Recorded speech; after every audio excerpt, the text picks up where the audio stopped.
सच्चिदानंद रूपाय विश्व उत्पत्ति आदि हेतवे तापत्रय विनाशाय श्री कृष्णाय वयम नमः। श्रीमद् भागवत महापुराण कथा 10वें स्कंद 28वां अध्याय। अक्रूर जी की ब्रज यात्रा। श्री सुखदेव जी कहते हैं, परिचित, महामती अक्रूर जी भी वह रात मथुरापुरी में बिताकर प्रातःकाल होते ही रथ पर सवार हुए और नंद बाबा के गोकुल की ओर चल दिए। परम भाग्यवान अक्रूर जी की ब्रज यात्रा करते समय मार्ग में कमल नयन भगवान श्री कृष्ण की परम प्रेममय भक्ति से परिपूर्ण हो गए। वे इस प्रकार सोचने लगे, मैंने ऐसा कौन सा शुभ कर्म किया है, ऐसी कौन सी श्रेष्ठ तपस्या की है, अथवा किसी सत्प्रात्र को ऐसा कौन सा महत्वपूर्ण दान दिया है, जिसके फलस्वरूप आज मैं भगवान श्री कृष्ण का दर्शन करूंगा। मैं बड़ा विषयी हूँ। ऐसी स्थिति में बड़े बड़े सात्विक पुरुष भी जिनके गुणों का ही गान करते रहते हैं, दर्शन नहीं कर पाते। उन भगवान के दर्शन मेरे लिए अत्यंत दुर्लभ है।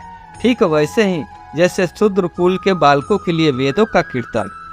परंतु नहीं, मुझ अधम को तो भगवान श्री कृष्ण के दर्शन होंगे ही, क्योंकि जैसे नदी में बहते हुए तिनके के कभी कभी इस पार से उस पार लग जाते हैं, वैसे ही समय के प्रवाह से ही कहीं कोई इस संसार सागर को पार कर सकता है। अवश्य आज मेरे सारे अशुभ नष्ट हो गए। आज मेरा जन्म सफल हो गया, क्योंकि आज मैं भगवान के उन चरण कमलों में साक्षात नमस्कार करूंगा, जो बड़े बड़े योगी यतियों को भी केवल ध्यान के ही विषय हैं। अहो, कंस ने तो आज मेरे ऊपर बड़ी ही कृपा की है। उसी कंस के भेजने से मैं इस भूतल पर अवतीर्ण स्वयं भगवान के चरण कमल के दर्शन कर पाऊंगा, जिनके नख कमल की कांति का ध्यान करके पहले युगों के ऋषि महर्षि इस अज्ञान रूप अपार अंधकार राशि को पार कर चुके हैं। स्वयं वही भगवान तो अवतार ग्रहण करके प्रकट हुए हैं।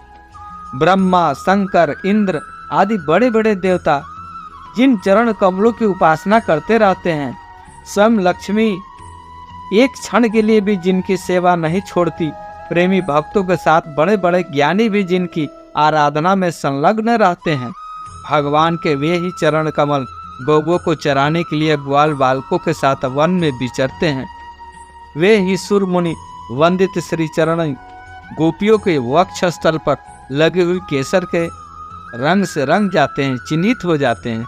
अवश्य उनका दर्शन करूंगा।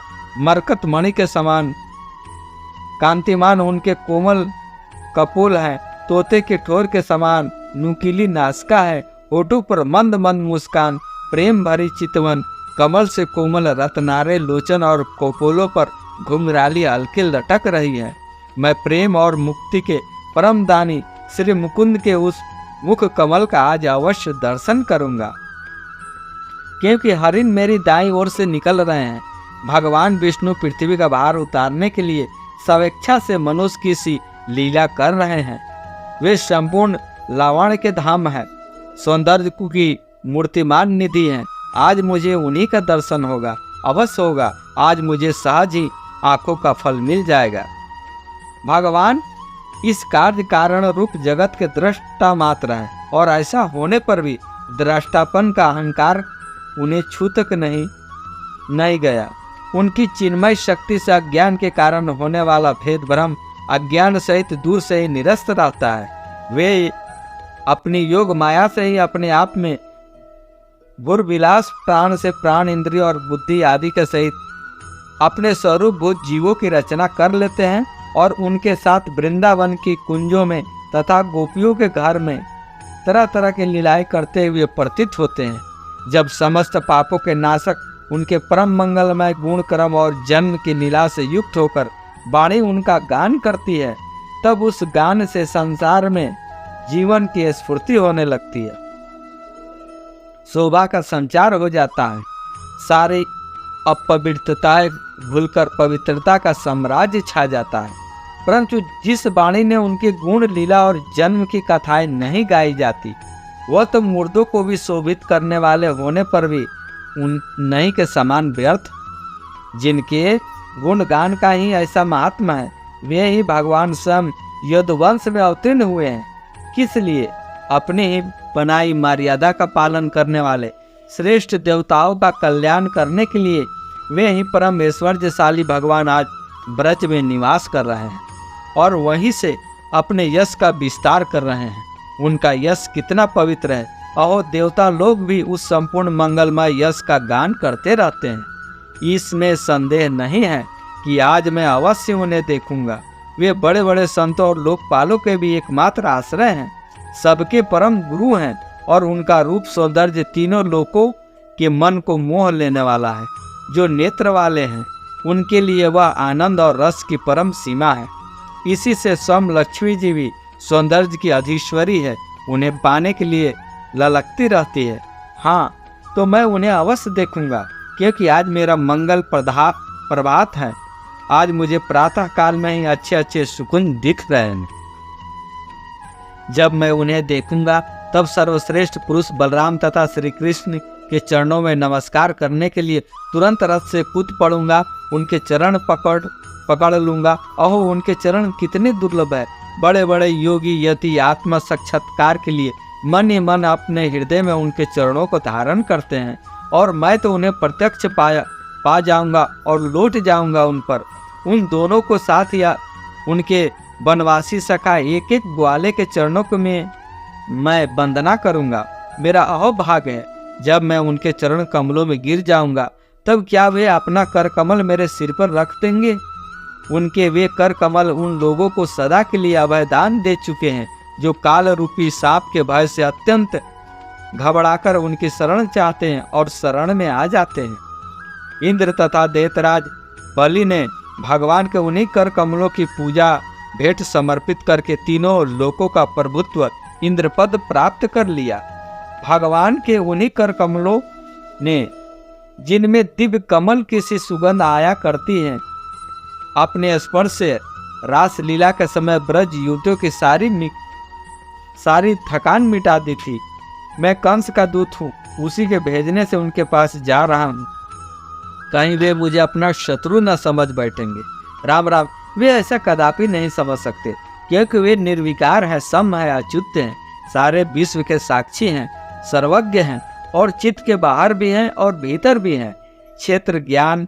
क्षेत्रज्ञ रूप से स्थित होकर अंतकरण की एक एक चेष्टा को अपनी निर्मल ज्ञान दृष्टि के द्वारा देखते रहते हैं। तब मेरी शंका व्यर्थ है। अवश्य मैं उनके चरणों में हाथ जोड़कर विनती भाव से खड़ा हो जाऊंगा।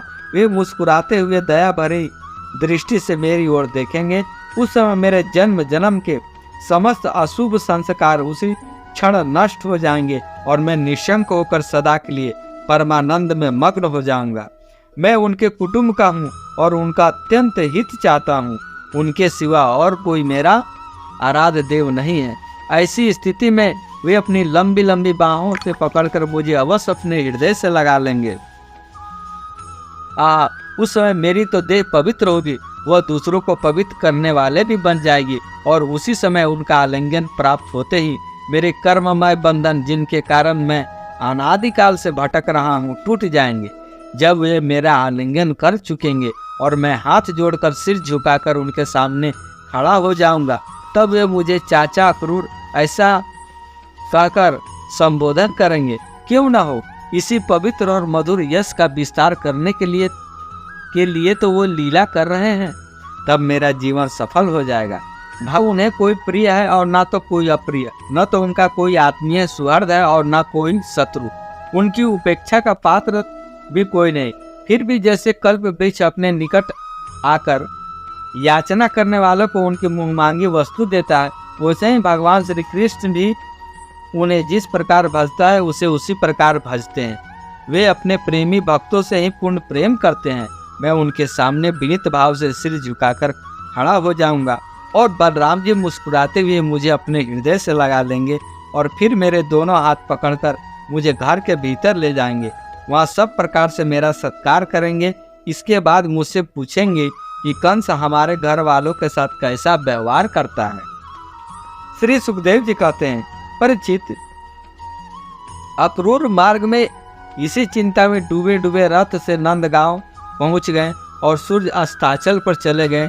जिनके चरण कमल के रज का सभी लोकपाल अपने कीटों के द्वारा सेवन करते हैं। अक्रूर जी ने गोष्ठ में उनके चरणों के चिन्ह दर्शन किए। कमल, यू, अंकुश आदि असाधारण चिन्हों के द्वारा उनकी पहचान हो रही थी और उनसे पृथ्वी की शोभा बढ़ रही थी। उन चरण चिन्हों के दर्शन करते ही अक्रूर जी के हृदय में इतना आह्लाद हुआ कि वे अपने को संभाल ना सके, विहल हो गए। प्रेम की आवेग से उनका रोम रोम खिंच उठा, नेत्रों में आंसू भर आए और टप टप टपकने लगे। वे रथ से कूदकर उस धूलि में लौटने लगे और कहने लगे, अहो, यह हमारे प्रभु के चरणों की रज है। परीक्षित, कंस के संदेश लेकर यहाँ तक अक्रूर जी के चित्त की जैसी अवस्था रही, यही जीवों के देह धारण करने का परम लाभ है। इसलिए जीव मात्र का यही कर्तव्य है कि दंभ, भय और शोक त्याग कर भगवान की मूर्ति, प्रतिमा, भक्त आदि चिन्ह, लीला, स्थान आदि गुणों के दर्शन, श्रवण आदि के द्वारा ऐसा ही भाव संपादन करे। ब्रज में पहुंचकर अक्रूर जी ने श्री कृष्ण और बलराम दोनों भाइयों को गाय दूहने के स्थान में विराजमान देखा। श्याम सुंदर श्री कृष्ण पीताम्बर धारण किए हुए थे और गौर सुंदर बलराम नीलांबर, उनके नेत्र शरतकालीन कमल के समान खिले हुए थे। उन्होंने अभी किशोर अवस्था में ही प्रवेश किया था। वे दोनों गौर श्याम निखिल सौंदर्य की खान थे। घुटनों का स्पर्श करने वाली लंबी लंबी भुजाएं, सुंदर बदन, परम मनोहर और गज शावक के समान ललित चाल थी। उनके चरणों में ध्वजा, ब्रज, अंकुश और कमल के चिन्ह थे। जब वे चलते थे उनके चिन्हित होकर पृथ्वी शोभायमान हो जाती थी। उनकी मंद मंद मुस्कान और चितवन ऐसी थी मानो दया बरस रही हो। वे उदारता की मानो मूर्ति थे। उनकी एक एक लीला उदारता और सुंदर कला से भरी थी। गले में बनमाला और मणियों का हार जगमगा रहे थे। उन्होंने अभी अभी स्नान करके निर्मल वस्त्र पहने थे और शरीर में पवित्र अंगराग और चंदन का लेप किया था।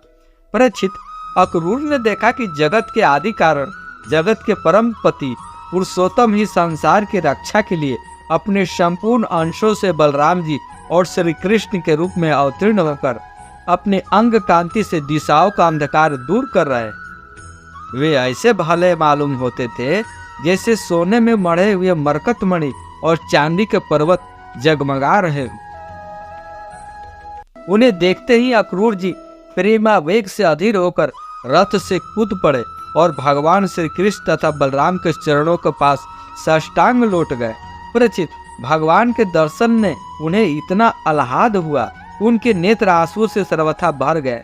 सारे शरीर में पुलकावती छा गई। उत्कंठावश गला भर आने के कारण वे अपना नाम भी न बतला सके। शरणागत वत्सल भगवान श्री कृष्ण उनके मन का भाव जान गए। उन्होंने बड़ी प्रसन्नता से चक्र अंकित हाथों से उन्हें खींचकर उठाया और हृदय से लगा लिया। इसके बाद जब वे परम मनस्वी श्री बलराम जी के सामने विनीत भाव से खड़े हो गए, तब उन्होंने उनको गले लगा लिया और उनका एक हाथ श्री कृष्ण ने पकड़ा और दूसरा बलराम जी ने। दोनों भाई उन्हें घर के अंदर ले गए। घर में ले जाकर भगवान ने उनका बड़ा स्वागत सत्कार किया। कुशल मंगल पूछने पर श्रेष्ठ आसन पर बैठाया और विधि पूर्वक उनके पांव पखार कर शहद मिला हुआ दही आदि पूजा की सामग्री भेंट की। इसके बाद भगवान ने अतिथि अक्रूर जी को एक गाय दी और पैर दबाकर उनकी थकावट दूर की तथा बड़े आदर एवं श्रद्धा से उन्हें पवित्र और अनेक गुणों से युक्त अन्न का भोजन कराया। जब ये भोजन कर चुके तब धर्म के परम मर्मज्ञ भगवान बलराम जी ने बड़े प्रेम से मुखवासन, पान, इलायची आदि और सुगंधित माला लाकर उन्हें अत्यंत आनंदित किया। इस प्रकार सत्कार हो चुकने पर नंदराज जी ने उनके पास आकर पूछा, अक्रूर जी, आप लोग निर्दयी कंस के जीते जी किस प्रकार से अपने दिन काटते हैं? अरे, उसके रहते आप लोगों की वही दशा है जो कसाई द्वारा पाली हुई भेड़ों बकरियों की होती है। जिस इंद्रियाराम पापी ने अपनी बिलखती हुई बहन के नन्हे नन्हे बच्चों को मार डाला, आप लोग उसकी प्रजा है। फिर आप सुखी हैं, यह अनुमान तो हम कैसे ही कर सकते हैं। अक्रूर जी ने नंद बाबा से पहले ही कुशल मंगल पूछ लिया था। जब इस प्रकार नंद बाबा ने मधुर वाणी से अक्रूर जी से कुशल मंगल पूछा और उनका सम्मान किया, तब अक्रूर जी के शरीर में रास्ता चलने की जो कुछ थकावट थी वह सब दूर हो गई। शेष अगले अंक में।